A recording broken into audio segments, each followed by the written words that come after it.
Hoje a gente pensou num assunto muito especial. A gente vai falar das mulheres que estão cada vez mais postergando a maternidade. Isso deve-se, muitas vezes, à independência feminina, o ritmo de vida moderno, né? Elas entram na carreira e aí elas não querem parar, estão naquela loucura toda, querendo galgar lugares mais especiais. Só que, para isso, é importante que as mulheres que querem ser mães, que querem ter filhos, pensem na preservação da fertilidade, tá? A gente vai aprender hoje sobre fertilidade com um dos maiores mestres que o nosso Brasil conhece. Ele realmente é alguém que não se cansa de estudar e trabalhar e ajudar mulheres em relação a esse assunto. É o ginecologista Dr. Armindo Dias Teixeira. Seja bem-vindo, Dr. Armindo. Uma alegria te receber. Tudo bem? Tudo bem. Landau, nosso cantor e compositor maravilhoso. Landau já é pai? Não, não sou. Ainda não. Adiei também. Apesar de ser um assunto para as mulheres, quem sonha também em ser papai, é bom ficar por dentro desse assunto, porque é importante, viu? Vamos então fique nessa. à vontade aqui para participar se você tiver alguma dúvida. Obrigado. Doutor Armindo, vou te convidar para sentar e a gente já começa aqui o nosso bate-papo. Obrigado. Fertilidade não é como muita gente imagina. Tá vivo, pode ter um bebê, tem prazo para isso? A fertilidade, infelizmente, tem prazo para isso, tem prazo de validade, né? E no caso, especificamente das mulheres e dos homens também tem prazo para isso. Antigamente se olhava só para, quando se falava de fertilidade, se olhava só para as mulheres, mas a gente sabe que hoje em dia os homens também participam na dificuldade, não só para engravidar, como nas alterações que podem advir dos seus filhos. Então, a fertilidade é um assunto muito sério. Olha que interessante, gostei porque a gente já está aprendendo algo pouco falado. Eu, há 13 anos aqui, a gente quase nunca ouve um médico falando que afeta os homens também. Fator idade também está relacionado à capacidade reprodutiva nos homens, não só nas mulheres, mas também nos homens. Isso era um fato muito desgastante até no passado, porque quando falava um casal que queria engravidar, se olhava imediatamente para a mulher, né? O homem sempre ficava em segundo plano, mas nós sabemos, na definição das causas de infertilidade, a mulher participa com 40% dos motivos das causas de não engravidar. O homem participa 40% e 20% dos casais, tanto o homem quanto a mulher, tem problema para engravidar. Ou seja, o homem tem a mesma parcela de problemas quando se trata do assunto gravidez. Bom, por um lado é uma boa notícia para as mulheres, né? Que às vezes ficam tão oprimidas. Sim, sim. Né? Tão pressionadas. Exatamente. É interessante saber a participação do casal ali, ela é praticamente a mesma. Sim, né? Nessa exatamente. situação. Agora, existe idade certa para que a gente possa considerar uma mulher apta a reproduzir? A partir da menarca, que seria a primeira menstruação, nos primeiros ciclos da menina podem ser anovulatórios, ou seja, pode ser que ela não ovule ainda. Mas depois de 2 anos, a tendência é que a menstruação comece a vir normalmente. A partir do momento que tem a ciclo, essa mulher já está apta para engravidar. Evidentemente que não é o ideal que se engravide cedo, né? Mas, infelizmente, a gente sabe que esse fato acontece de uma maneira inesperada, sempre, né? Uhum. E aí ela fica, não sei se é fértil, até quantos anos? Então, a fertilidade, quando a gente vai falar principalmente de preservação de fertilidade, a gente precisa saber a partir de qual momento que começa o descenso, né? Então, a mulher, a partir dos 32 anos, já começa uma queda do número de óvulos. A mulher já começa a perder óvulos desde a vida intrauterina. A mulher com 20 anos, a bebezinha lá, com 20 anos de gestação no útero da mãe, tem em torno de 7 milhões de óvulos. Quando ela nasce, ela já tem 2 milhões. Quando ela começa a vida reprodutiva, ela tem 400 mil óvulos, né? Então, já existe uma perda desses óvulos desde a vida intrauterina. Então, isso é um fator muito importante. E depois, na idade reprodutiva, a partir dos 32 anos, já existe uma diminuição da fertilidade, do número de óvulos, da capacidade de produzir os óvulos, e a partir dos 35 essa queda é mais abrupta, né? E a outra coisa que acontece é assim, além da queda do número de óvulos, uma coisa muito importante é a diminuição da qualidade dos óvulos. Então, uma mulher que tenha mais idade, 38, 40 anos, embora ela possa ter óvulos, os óvulos dela com certeza têm uma menor qualidade do que quando ela tinha 30 anos, 32, 33 anos. O que significa um óvulo de má qualidade? Então, a mulher, diferente do homem, já nasce com os óvulos todos em formação. O homem vai renovando os seus espermatozoides. Então, esses óvulos passaram por todas as intempéries da vida, de doenças, dos fatos que aconteceram. E, como qualquer célula, ela vai perdendo a qualidade, como qualquer célula do organismo, né? E quando nós falamos em células reprodutivas, um óvulo de má qualidade é aquele que vai gerar, quando faz o encontro com o espermatozoide, vai gerar um embrião de má qualidade que não vai gerar a gravidez ou que vai gerar, então, uma perda gestacional.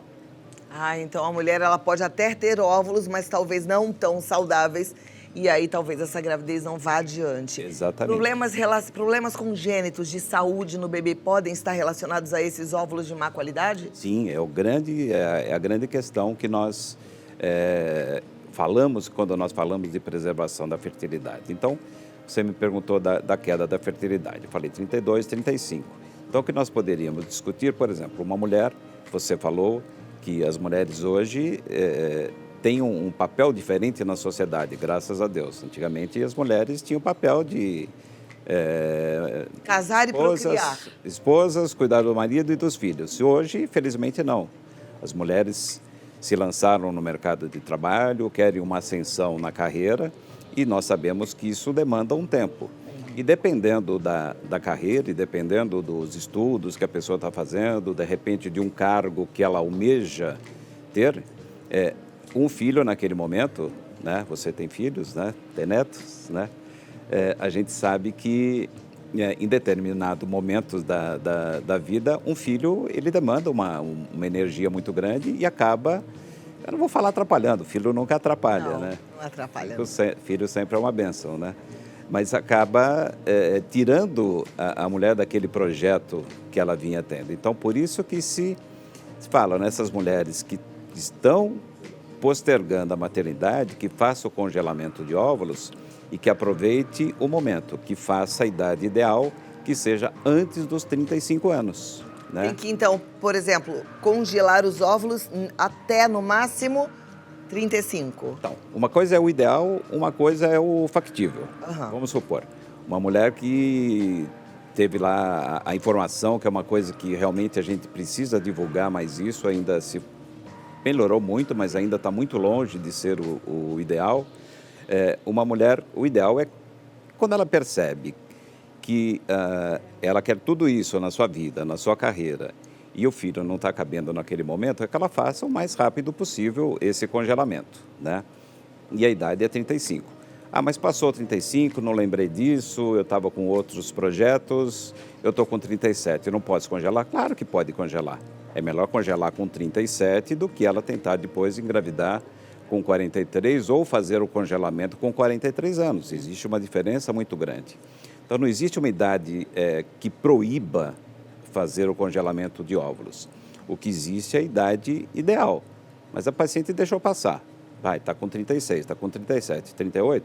Ah, não pode fazer? Claro que pode. É melhor do que se arrepender na frente e com 43 resolver engravidar, com uma diminuição do número de óvulos, que é uma lei natural da vida, os óvulos vão diminuindo, né, durante a vida, e quando chega a menopausa, por volta de 50, 52 anos, que é a média, onde esse número cai tanto que praticamente é impossível engravidar. Como é que é feito esse processo? Como é que se congela óvulos? Então, esse processo tem várias etapas, né? Num ciclo de ovulação, das mulheres que ovulam normalmente, a mulher produz um óvulo por mês, né? Existe uma série de óvulos que começam a corrida e só um que vai chegar lá na ovulação. Para que a gente faça esse processo, é importante que nós tenhamos mais do que um óvulo, senão a paciente precisa fazer esse processo repetidamente, né? Uhum. E que não é uma coisa factível. Então, nós lançamos mão de medicamentos para que esse ovário produza na sua capacidade máxima, para que ela consiga retirar o máximo da sua capacidade de óvulos em cada procedimento. Então, a mulher vai tomar medicamentos, usar medicamentos, normalmente são medicamentos injetáveis, subcutâneos, que a própria paciente nós ensinamos como que ela faz a aplicação. Esse é feito um controle com ultrassom para ver o crescimento desse ovário e desses folículos. Então, ao invés daquele ela vai produzir um número que ela tem a capacidade de ter, né? Nós vamos fazendo o ultrassom. Quando chega um determinado dia que o tamanho do ovário, desses folículos, né, desses cistinhos que aparecem no ovário, que no caso de ovulação chamam-se folículos, quando estão no tamanho ideal, nós já fazemos a retirada. A retirada é feita com anestesia e através de uma punção, é uma agulha que entra guiada por ultrassom e nós vamos fazendo a retirada de um líquido folicular que nós mandamos para o laboratório e o embriologista que vai fazer a identificação desses óvulos. A gente tem uma imagem aqui para que você possa entender melhor o que é que a gente está falando, né? Enquanto a gente... Aqui, ó. Tá aqui. O que a gente vê exatamente aí, doutor Armindo? Então, nessa imagem, são óvulos recém-retirados, que o embriologista viu no microscópio. Na verdade, o óvulo é aquele pontinho mais escuro, bem pequenininho. Ah, não é a manchinha acinzentada? Não, a mancha acinzentada são células do ovário, são chamadas células da granulose. Então, esse ponto bem escuro que tem um furinho branquinho no meio? Isso, esse furinho, isso que é o óvulo.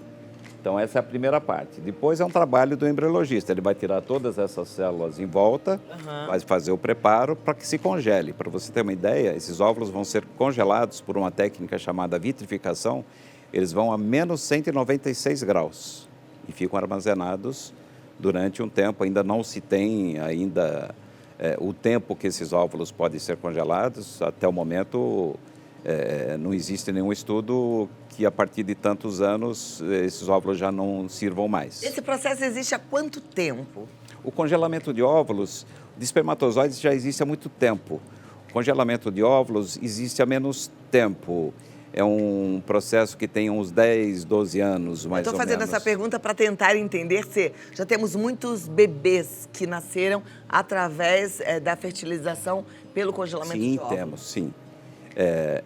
O óvulo é a maior célula do corpo humano. Então, sendo a maior célula, ela tem a dificuldade de se fazer o congelamento é pela quantidade de líquido que tem dentro dessa célula. Quanto mais líquido, quando se vai fazer o congelamento, forma aquelas espículas, como se faz gelo. Quando está começando a solidificar, forma como se fossem umas espinhas. Isso aí danificava as organelas das células.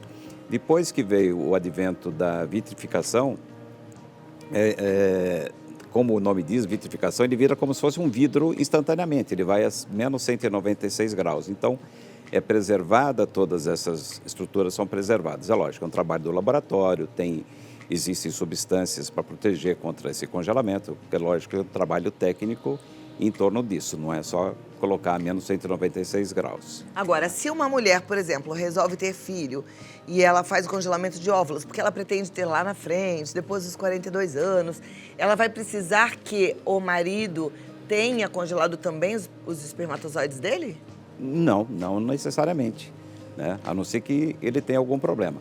Tudo que eu falei, o congelamento de óvulos, só para começar a terminar respondendo o que você me perguntou, tudo que eu falei para congelamento de óvulos começou com as mulheres jovens em idade reprodutiva e que iam fazer algum tratamento de câncer que levariam a lesão nos seus ovários. Existem muitos tipos de câncer de paciente jovem que são tratáveis, graças a Deus, a oncologia se desenvolveu muito nos últimos anos. Só que, por exemplo, tem quimioterápicos, radioterapia nos ovários, acaba destruindo esse ovário. Então, isso que eu falei vale para o homem também. Aí, nesse caso, ele teria que ter congelado. Mas uma mulher que congelou seus óvulos e cujo marido tem um espermograma normal, ele não precisa ter o espermatozoide congelado. Perfeito. Mas aí tem que ser feita uma fertilização in vitro. Isso, exatamente. Por conta do óvulo que está congelado. Exatamente. Então, na prática, o que se faz é assim.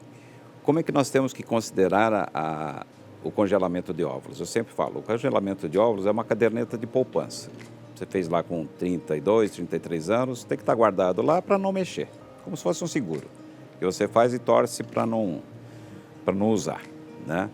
Vamos supor, essa mulher arranjou um parceiro com 36, 37 anos. Ela vai tentar espontaneamente.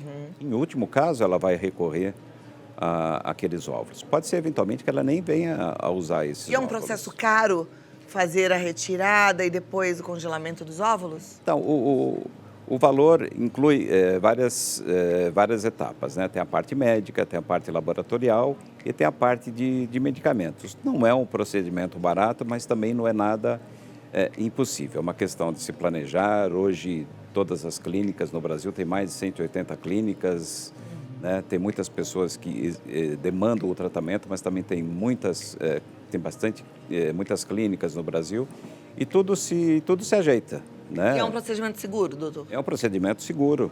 Perfeito. Né?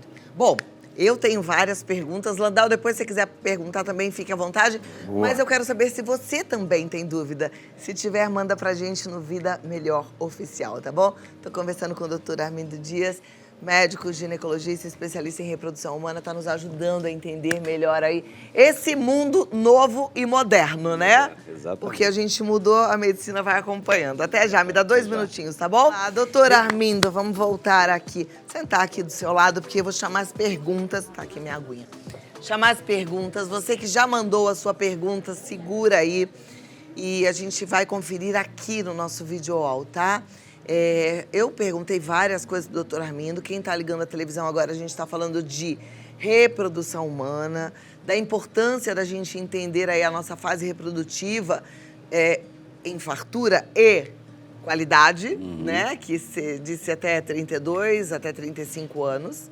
Mas as possibilidades de você se preservar, ou seja, congelar um óvulo para usar se necessário, tá certo? Certíssimo. Vamos lá. Plínio Aragão pergunta algo muito interessante. Ó. É verdade que deixar o celular no bolso ou notebook no colo afeta a fertilidade do homem, doutor? Sim, existem vários trabalhos falando sobre isso, sobre os efeitos nocivos da irradiação, né? É verdade É isso? verdade, é verdade. Eventualmente, até o aquecimento do testículo pode alterar a produção de espermatozoides. Antigamente a gente falava muito, antigamente não, até hoje, né? Quando nós temos um paciente que tem um número baixo de espermatozoides, nós temos que perguntar a profissão dele, né? Existem muitas situações que são situações que esquentam muito o testículo, né? E acabam diminuindo a produção dos espermatozoides. Por que o testículo fica fora do corpo? Porque ele tem que ter uma diferença de temperatura entre o testículo e a temperatura corporal, justamente para que ele agora imaginando produza... caminhoneiros, motoristas de ônibus. Exatamente, é justamente essa população, né, que é mais atingida por essa questão. E o notebook, além de tudo, o celular, as irradiações que nós somos submetidos diariamente. E para as mulheres, tem alguma relação externa com a nossa fertilidade? Também, a mesma coisa, colocar notebook, celular. Eu vejo muitas pacientes colocando o celular, escondendo dentro de sutiã, etc. e tal. Tudo isso está levando radiação, tudo isso é muito perigoso. Puxa, olha lá, é importante a gente saber, né? Importante. Doutora, o universo feminino é interessante, a gente faz uns tratamentos, a gente quer colocar umas cintas, tomar uns choques nessa região aqui da barriga. Isso pode afetar a fertilidade? Não, cinta, choques, não, né? Isso aí não, também não. Né? Ok. Próxima pergunta, muito obrigada, Plínio, pela sua pergunta. Vamos lá para a próxima, da Cherolaine Lebers. Há um período certo para fazer o bebê? De qual idade até qual idade é indicado? Não, sempre, essa é uma pergunta muito interessante e muito discutida, mas a resposta tem que se fazer, tem que se tentar a gravidez numa fase em que a pessoa esteja bem de saúde. Então, o que é isso? Por exemplo, você está pensando em engravidar, e é uma lei natural da vida, quanto mais a gente envelhece, nós envelhecemos, mais chance nós vamos ter de ter uma hipertensão, um diabetes, um problema de coração, né? Então, não vamos deixar chegar nessa idade, né? Então, quem está pensando em engravidar, está no momento certo, não fique postergando para chegar numa idade e chegar alguma doença que, inevitavelmente, infelizmente, todos nós estamos sujeitos durante a vida. E quanto mais idade vem, maior a chance. É interessante que a gente nunca acha que tem a idade que tem, a gente sempre, internamente, a gente se vê muito mais jovem, né? E a vida passa muito rápido e, de repente, passou o tempo e você não fez aquilo que você queria, que, de repente, era ter filhos. Landau, você sonha em ter filhos? Eu tenho muita vontade. Eu tô com 45 anos, é uma idade complicada, né? Você é avô dos meninos quando eles precisarem mais de mim. Mas eu já tenho sobrinho demais. Eu já tenho 7 sobrinhos, já tá bom. Mas você quer ainda ter filhos Tenho ou? muita vontade. A Gabi tá ali, ó, me olhando de canto de olho. Ó. Então, A Gabi veio hoje aqui, apressar essa história aí, né? Começar a pensar nisso. Porque a vida passa muito rápido, né? Eu acho que a gente não pode perder algumas oportunidades.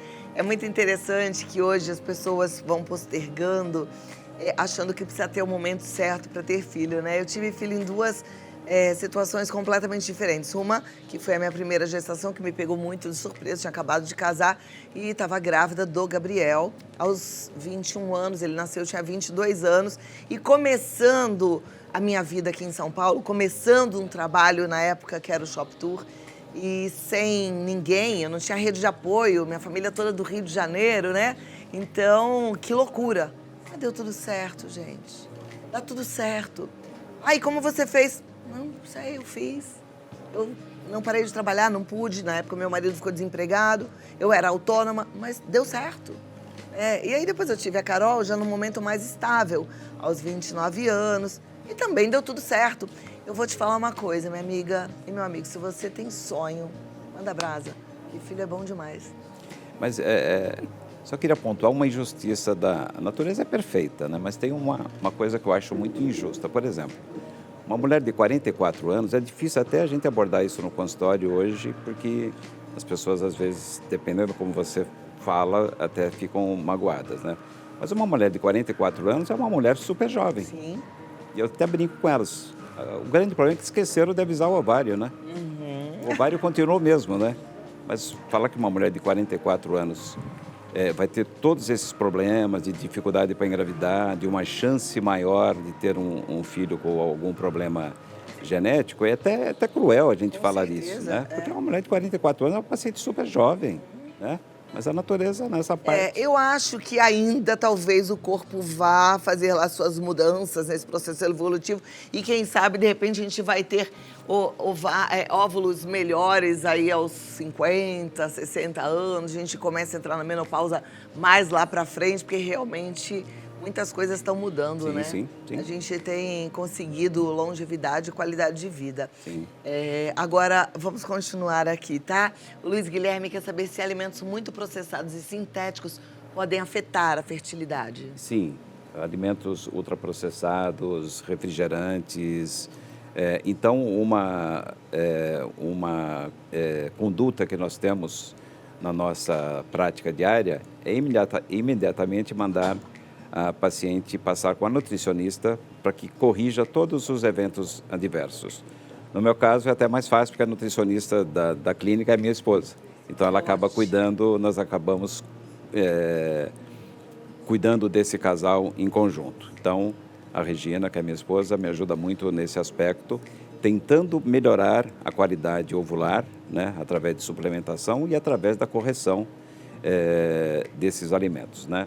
Hoje a vida está moderna, você quer comer tudo muito rápido, você não tem tempo para comer, então o mais fácil é o ultraprocessado, é o que está mais fácil, é o fast food, e tudo isso interfere, sem dúvida, na fertilidade, no aumento do índice de massa corpórea, e tudo isso afeta a qualidade não só do óvulo, mas também dos espermatozoides. Olha que interessante, né? Tá tudo relacionado, não dá para separar. Aliás, a clínica do Dr. Armindo, eu sei que é muito especial. Tem uma amiga que é sua paciente, a Cris Mello, que, aliás, falou, olha, convido o Dr. Armindo que vai ser muito útil para todos. Muito obrigada, Cris.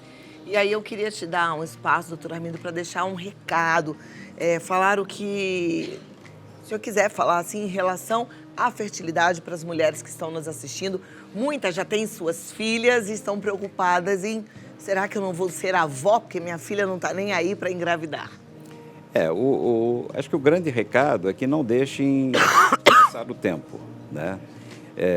A grande questão que muitas pessoas podem estar se perguntando, é muito fácil não deixar passar o tempo, tem-se popularmente que é um tratamento muito caro, mas converse com o seu médico, tudo se dá um jeito, né? Nós temos, é lógico, a nossa profissão, mas também nós temos o nosso lado humano de querer ajudar e querer, na medida do possível, conseguir realizar aquele sonho daquela paciente e não pensar somente no lado financeiro. Acho que é importante não adiar a maternidade por tudo aquilo que nós discutimos aqui durante o programa, né? E não falar, é muito caro, eu não vou atrás. Não, vá atrás. Veja, antes de achar que o não já existe, tente pelo menos, né? Isso é importante, né? A gente saber que tem, a gente agora já não é mais leigo, não pode ignorar esse assunto, você já sabe que existe, então se você tem vontade, corra atrás e realize. Exatamente. Doutor, muito obrigada, leva um abraço para a Regina. Eu que agradeço.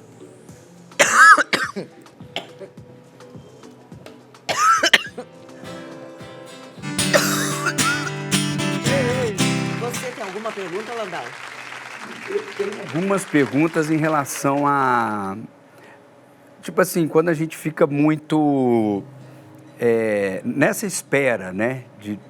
Será que é agora a hora de realmente de ter filhos e tudo? Se esse fator emocional atrapalha muito na hora de tomar a decisão. O fator emocional é muito importante. É. Né? Principalmente o estresse. Né? O nosso histórico também, você estava falando das diabetes, né? Lá na minha família a gente tem casos graves de diabetes e tal. Isso talvez, se a gente tiver muito novo e congelar isso novo, isso não atrapalha depois saber que pode acontecer alguma coisa? Não, em termos de evitar o diabetes, não, o diabetes, se tiver a carga genética ali no congelamento, não vai evitar que essa criança venha a desenvolver diabetes. Mas também não é todo descendente de famílias diabéticas que vão ter diabetes. Existe, evidentemente, uma chance maior, mas não é 100%. Certo. É isso, a gente tem lá agora, a família toda é assim, já o açúcar já está descartado faz tempo. Isso é bom, já é um bom sinal. Mas passa lá e vai conversar com a Regina, porque a esposa da doutora Arminda, Regina, nutricionista, pode ainda te auxiliar mais. Ótimo. Mas, doutora Arminda, eu quero te agradecer. Eu que agradeço. Perdoa esse ataque de tosse. Imagina. Tão doido, né? A gente num programa ao vivo ter algo assim, mas acontece, a gente está em casa. Espero que vocês entendam, né? E que eu consiga continuar até o final. Vamos lá.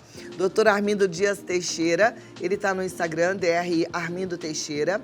WhatsApp para você mandar uma mensagem, marcar uma consulta. É um médico extremamente experiente, inteligentíssimo e muito cuidadoso. É o 11999894647. Tá aí no vídeo? 11999894647, o site doutorarmindo.com.br. Muito obrigada, um lindo final de ano. Igualmente. E até o ano que vem. Até o ano que vem. Volta pra gente conversar mais e aprender mais contigo. É só convidar. Tá bom, Obrigado. muito obrigada. Obrigado. Continua com a gente, Landau.